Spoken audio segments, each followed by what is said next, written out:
2025's movie output has certainly run the gamut of really, really shockingly awful all the way over to, man, I can't believe how fucking good that was. I need to watch it again and again and again and again. Again and again and again. Jiminy Jillikers, Jiminy Jillikers. Of course, there's always those movies that fall in the middle of either painfully average, very unremarkable, or in the case of this particular list, man, those movies were just absolutely unnecessary. Whether they were remakes, whether they were sequels, whether they were films that just had such a generic concept, even with talented people, you thought, I don't know why they bothered doing that. Even if you ended up enjoying it a little bit, you might just find yourself not remembering if you actually watched it or not, and then clicking on and saying, oh shit, I did, and you know what? Really wasn't nearly as good as I remember. Or, shit, I forgot just how remarkably bland this fucking thing is. I'm John Redland with the 10 most unnecessary movies of the 2025 list with some honorable mentions. So, continuing the end of year, journey all the way to the end of the year. Doing a few of these movie lists has given me some time to reflect on the numerous fucking movies that I have seen, some in theaters, some on streaming services, that have really just given me pause to question what I'm doing with my goddamn life, and also questioning what studios are actually doing, because, boy, some of these fucking movies were so bad just for a variety of reasons. Whether they weren't all that good to begin with, at the concept stage, or in the case of some sequels, the first one wasn't even all that good and really didn't necessitate a sequel. So I want to know your most unnecessary movies. What movies you felt just didn't serve any kind of goddamn purpose? You always want to make sure you find your purpose in life. So let's get on with the honorable mentions. Shadow Force. Kerry Washington, Omar Sy, and man, that was a stupid musical intro that I did for the review I did. And by the way, all of these movies are reviewed in full on the Real Honest Movie Reviews playlist, and these are on Letterboxd as well. I will also say, much like I've sprinkled in through other videos throughout the year, I'm going to be taking a bit of a step back from doing full-time YouTubing in 2026, due mostly to burnout. You'll probably get more movies than you will wrestling, but that being said, if you see some on Letterboxd but not some in video form, sometimes it could just be that I don't feel that they're worth a goddamn video. Shadow Force wasn't worth being released. You get plopped in to a movie where you almost feel like you missed the first part. Like this is a second part in a trilogy, or you at least missed the first entry, because it shows characters and you're just supposed to assume who these people are. I mean, yeah, it's a simple story and it wastes two talented people, but it's also just so painfully generic. The action is terrible. This is a streaming movie that was slammed into theaters and then pulled right out of theaters quickly because it was not very fucking good. But hey, at least I got to make fun of Seek and Destroy by Metallica for my musical intro. A cappella, so I can avoid any copyright strikes. So, we go to Snow White. Rachel Zegler deserves all the goddamn praise in the world for trying to carry this thing. Peter Dinklage deserves every bit of scorn for getting, any little people out of a paying job. Fuck that goddamn midget. And I don't care if midget's a bad term, because you know what? He can't reach me. And also, he was not all that good in Roofman. And I can't take him seriously as an act. I just can't. Game of Thrones is one thing, but that's because they got him a little high chair so he can sit on the throne and everything. Okay, enough dumping on Peter Dinklage. Gal Gadot, and yes, I know what her name is. She doesn't deserve to have her full name accurately said. She was terrible at singing, terrible at acting. She's been terrible at acting. Get by on your looks, honey, because that's all you're ever going to fucking have. And also the obvious political stance and stuff like that. But just as far as entertainment, factors that she, provides, none, except to meme and make fun of. This Snow White production also had a huge budget, terrible visual effects, a good idea, and Rachel tried her best, but this movie was objectively terrible. I don't know too many people that fucking like this goddamn thing. The Disney live-action remake train rolls on, where Lilo and Stitch did really well. You could argue Lilo and Stitch was painfully unnecessary, but at least that movie made money. This movie really wasn't all that successful at the box office. And for those that saw it, unfortunately, you saw exactly why. Heads of State. John Cena and Idris Elba as presidents. Well, president and the UK Prime Minister. Locked in action espionage deal released on Amazon. Cena's been doing a lot of these movies and seems to be Teflon as far as getting away with stuff. I mean, you had Freelance that was released into theaters and was terrible. You had, what the fuck was it? You had Jackpot. There was another, Ricky Stenicki. He's been in a lot of terrible movies, but he doesn't take himself so seriously, so that's fine. Heads of State, however, was just unnecessary because it felt so just assembly line, put together. Like they just got every cliche they could. They got an obvious, twist. None of this worked. None of it worked. None of it was funny. It wasn't the worst thing I'd seen, but it's also so unremarkably bland, you will struggle to remember much of it before the credits start rolling.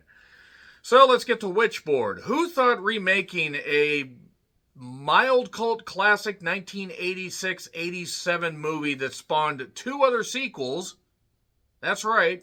And I watched the first Witchboard.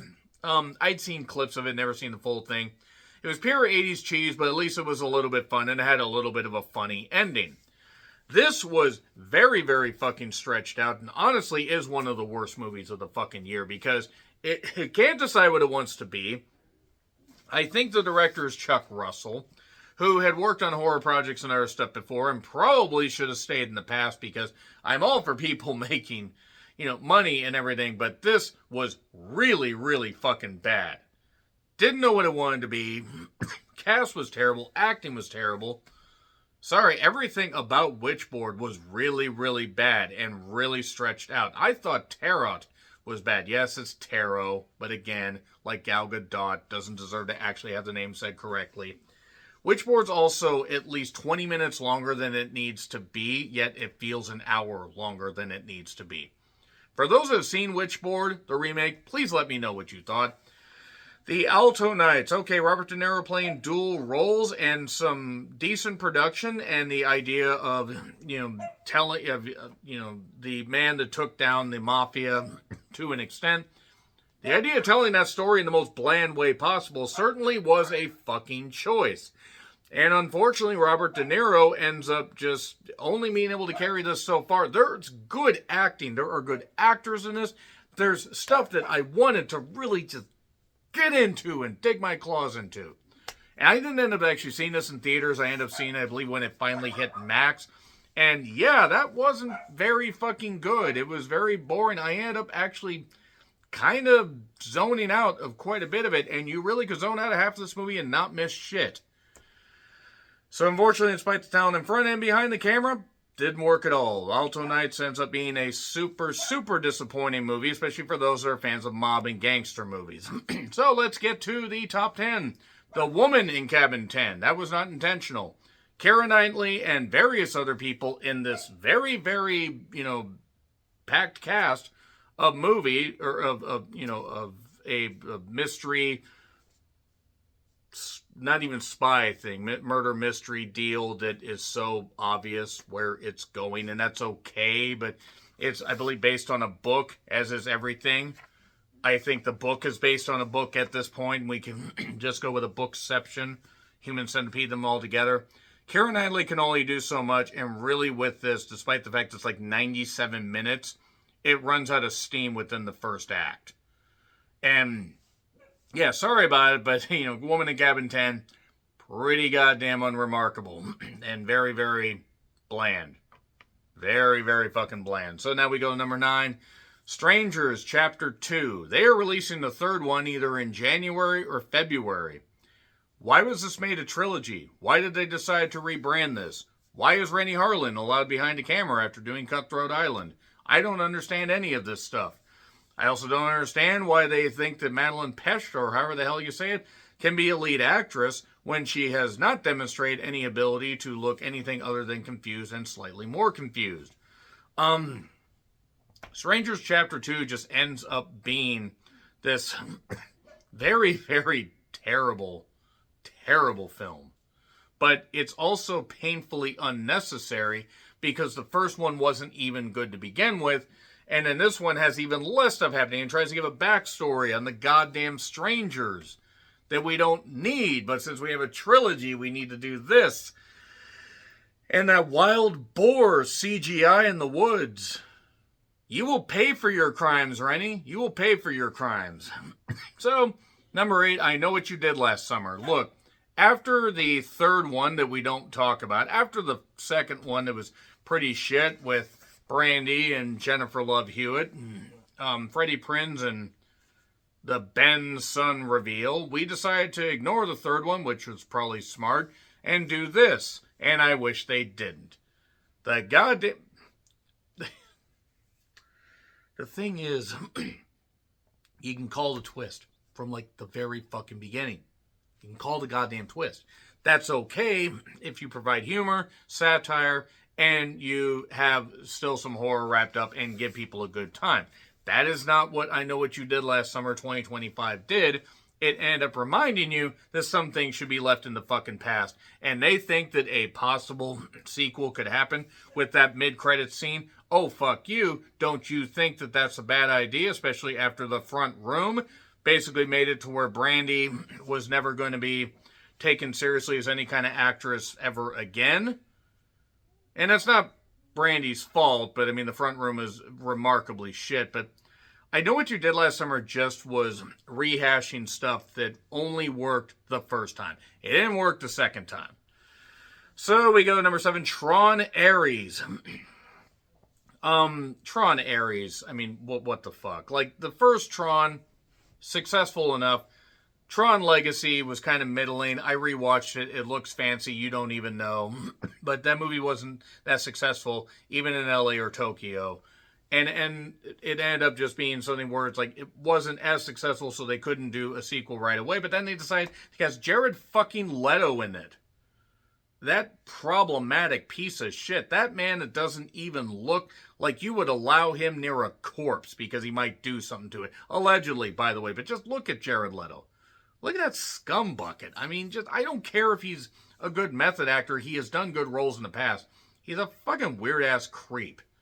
Also, this wasted Greta Lee, which is strange because you have a talent like Greta Lee and somebody who looks great like Greta Lee does, and you do this.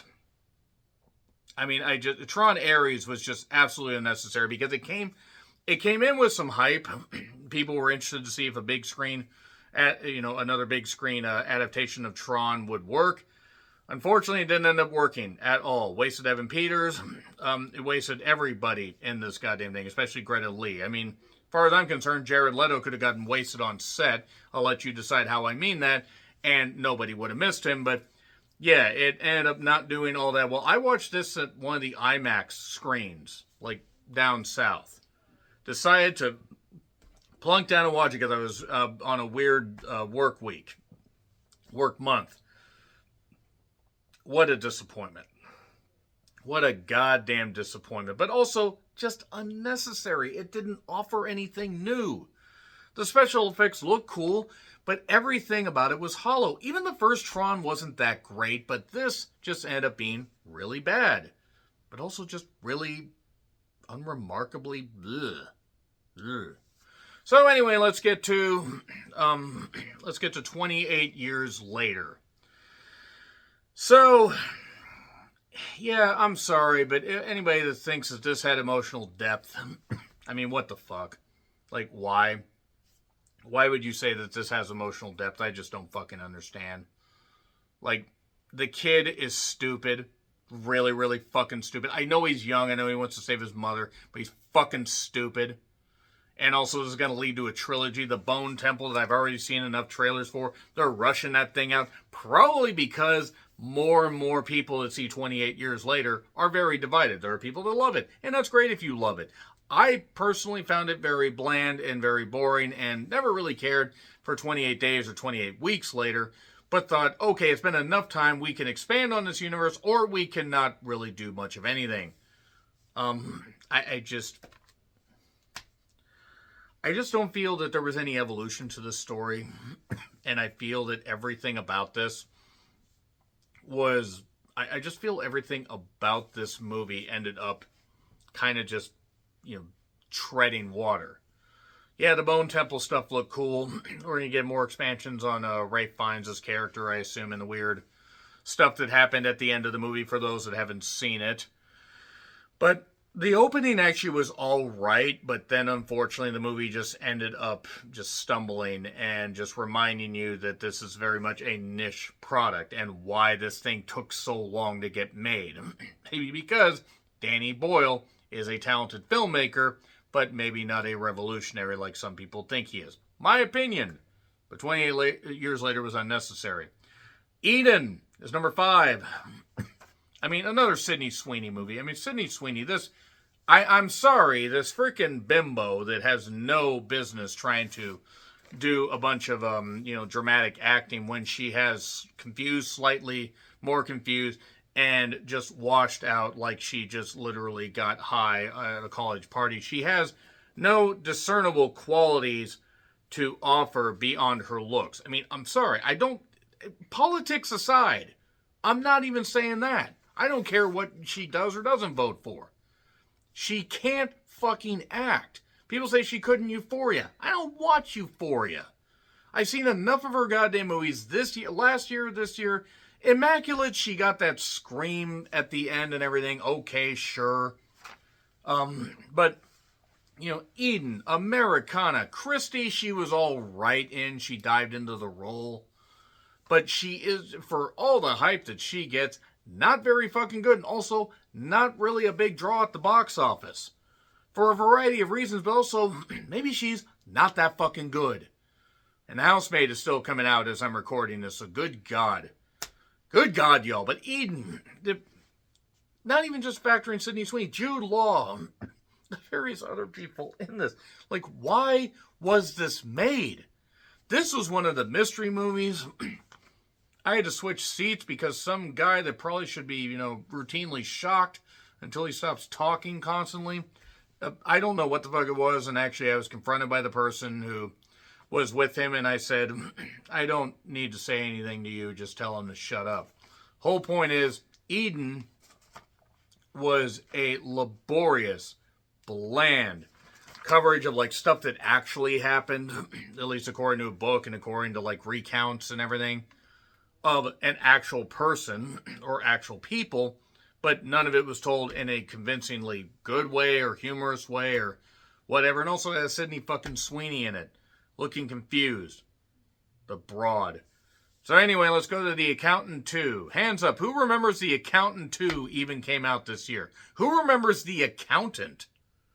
Yeah, exactly. The Accountant 2. And you know what, fuck it. I'm just going to throw Den of Thieves 2 Pantera in on this as well. 2 super unremarkable sequels with Ben Affleck, whose star faded remarkably fast for a variety of reasons. But also The Accountant 2 expands on a story that, yes, you might have wanted to see a little more of with that first one. But then by the time you get more of the story, you're just like, I didn't really need to see any more of this shit.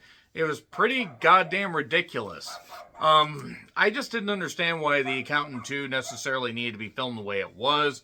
And why they thought that a little bit of a longer runtime was going to work. Den of Thieves 2 Pantera was expanding on something that really wasn't all that great to begin with either. I didn't care for the first Den of Thieves and Gerard Butler, but all that. But nevertheless, The Accountant 2 and Den of Thieves 2, yeah, not very fucking good at all. So we get to number 3 again, but let's just cap off with The Accountant 2. Unnecessary sequel to an unremarkable first film. Den of Thieves 2, same thing. Number 3, Until Dawn. Okay, the Until Dawn game was actually pretty popular, and the idea of trying to put a horror spin on that, or a horror movie spin on that, is a good idea. The thing is that outside of the bathroom scene with the water, there was nothing about that movie that ended up sparking any interest, any humor, any whatever. It looked ugly. It looked terrible. It may have tried to look like the game. The game that in my opinion, was fine, but I don't think was the big revolutionary thing that they talked about it being.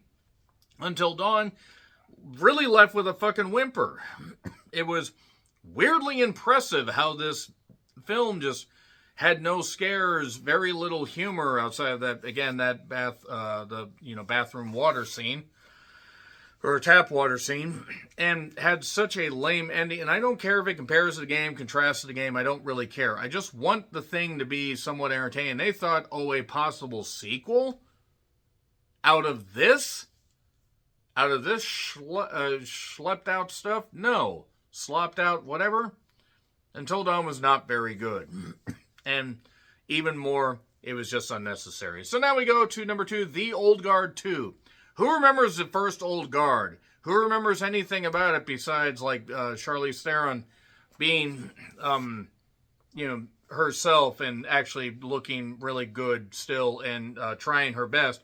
A bunch of immortals that become mortal, and none of this made sense.